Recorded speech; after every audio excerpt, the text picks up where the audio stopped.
So it says, our top story today. A large pyramid has appeared in the centre of town. Experts have been contacted as to what could cause sudden pyramid existence. However, as it turns out, there are no experts in pyramid materialisation, and the town's other experts offered up merely shrugs, followed by panicked conjectures, and finally screams and moans, all of which fell uselessly upon the city council's merciless ears. And then we've got, listeners, we are currently fielding numerous reports that books have stopped working. It seems that all over Night Vale, books have simply ceased functioning. The exact problem is currently unclear, but some of the words being used include sparks, meat smell, biting, and lethal gas. The City Council has released only a brief statement indicating that their stance on books has not changed, and that, as always, they believe books are dangerous and inadvisable and should not be kept in private homes. So, you guys get the picture. Like, Night Vale's a really, really weird place where all this weird, confusing stuff happens and isn't really explained. Bear that in mind as we dive into a bit of philosophy, specifically the philosophy of Albert Camus. So Camus was a 20th century French author, philosopher and journalist. His philosophy is a little bit different from what we might be used to. He's not what you call Russellian. He's not like a clear logical thinker who lays things out step by step. He much prefers metaphor and allusion and illusion. So in his famous book, The Myth of Sisyphus, which is the book I've taken the material from this talk from, he uses the myth of Sisyphus, who was the Greek king who was condemned by Zeus to roll a boulder up a hill every day, and then it rolls back down again at the end of the day, and he has to do it again forever and ever and ever.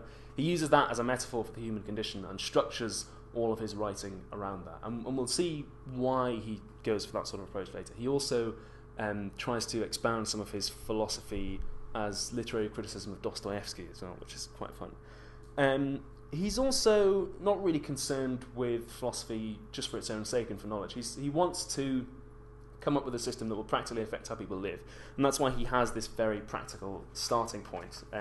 Some of you already know, like the opening sentence of his book is, "There is but one truly serious philosophical problem, and that is suicide." Like, he wants to know how people should live in the light of the absurd, which we'll get to shortly. But first, a little bit of historical context.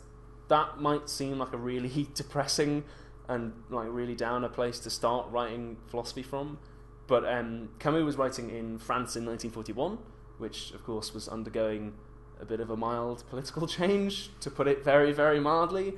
Like in Night Vale, Camus had to deal with secret police and people disappearing and public suppression of knowledge, so he was a bit of a massive downer, but you can sort of see why. He was also an active member of the French Resistance, and this theme and this context of him struggling against this bigger force, which is much more powerful than the individual, and asking yourself, what should we do? There's this big scary thing. Should we kind of run away from it, or should we revolt against it? All that is very much bound up in his work on the absurd.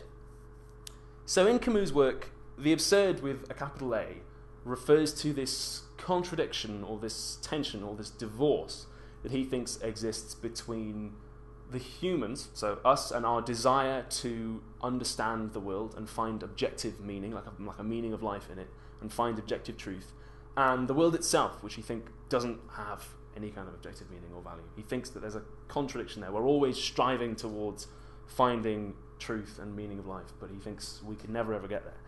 And because he thinks there isn't really objective truth and value, that's part of the reason why he doesn't go up for demonstrative arguments. He has to be very careful that he doesn't contradict himself and actually assert something as definitely true. That's why he does this sort of circuitous metaphor and allusion and so forth. He also expands it not just in terms of contradiction, but also in terms of a feeling. So he thinks that there's this feeling that we have when we confront the absurd, and he talks about the world being full of primitive hostility and conflict and confusion, and he explains the absurd kind of as the feeling you get when it's 3 a.m. and you wake up and you go, oh my god, I'm doing nothing with my life, there's no meaning to any of it, I'm already X years old and I've not done anything yet, what are we all doing here?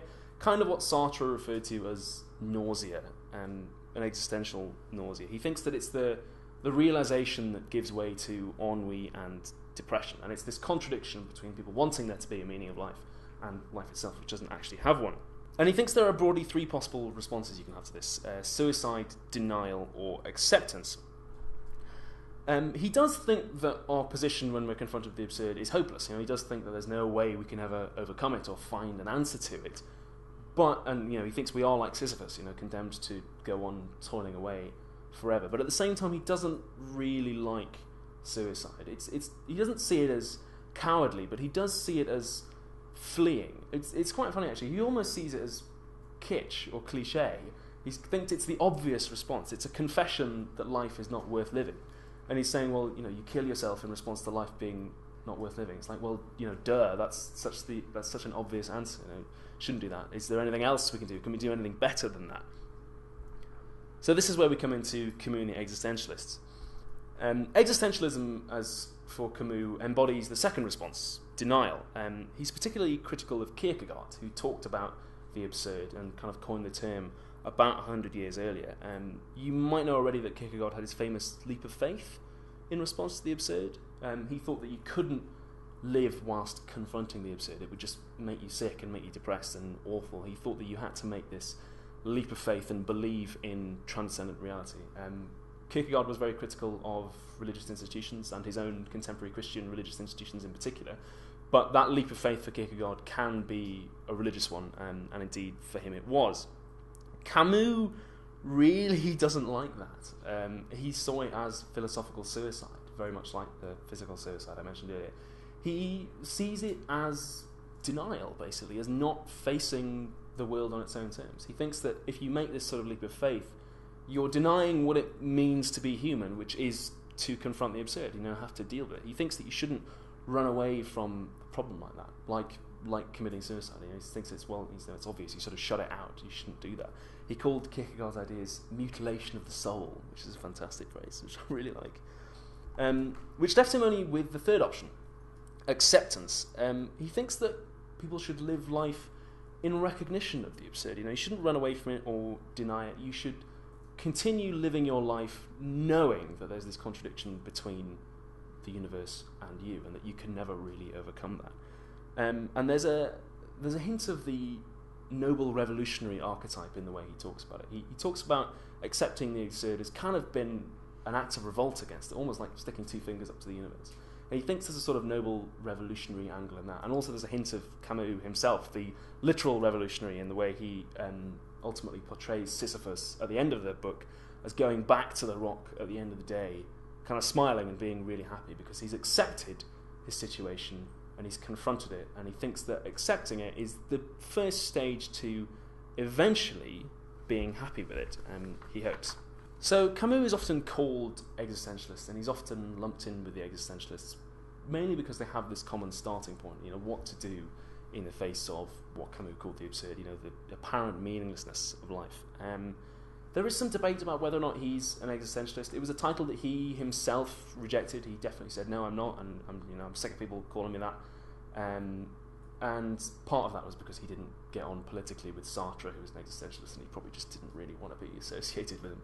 But I think that he probably is distinct from the broad existentialist, certainly from Kierkegaard's approach, because instead of saying, make this leap of faith, or there's no meaning of life, so sort of come up with your own one, which is the very broad position Kierkegaard was advocating, he's saying, no, don't do that, don't make up your own, confront it on its own terms, and come to terms with it.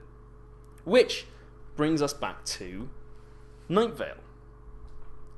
There is a lot of mystery in Night Vale, and there's contradiction between us, the listener, wanting to know what's going on, and the mysteries themselves, which are pretty much never explained. Like, nobody knows in Night Vale why there's a tiny underground city underneath the bowling alley whose citizens have declared war on Night Vale.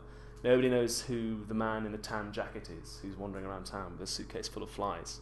And no one knows why there's screaming coming out of the post office all the time, or why a 5-headed dragon is running for mayor, or why the glow cloud that rains dead animals that I mentioned earlier somehow becomes head of the Night Vale Elementary Parent-Teacher Association. Like, no one knows what's going on, and so there's this contradiction, and it's never explained either. There's this contradiction between our desire and the desire of the characters and the people in Night Vale to understand what's going on, and the actual town itself, which is so weird and bizarre. So, in other words, Night Vale is, capital A, absurd. And then, crucially, we also have the character of Cecil himself, the radio host, who 95% of the time is totally chill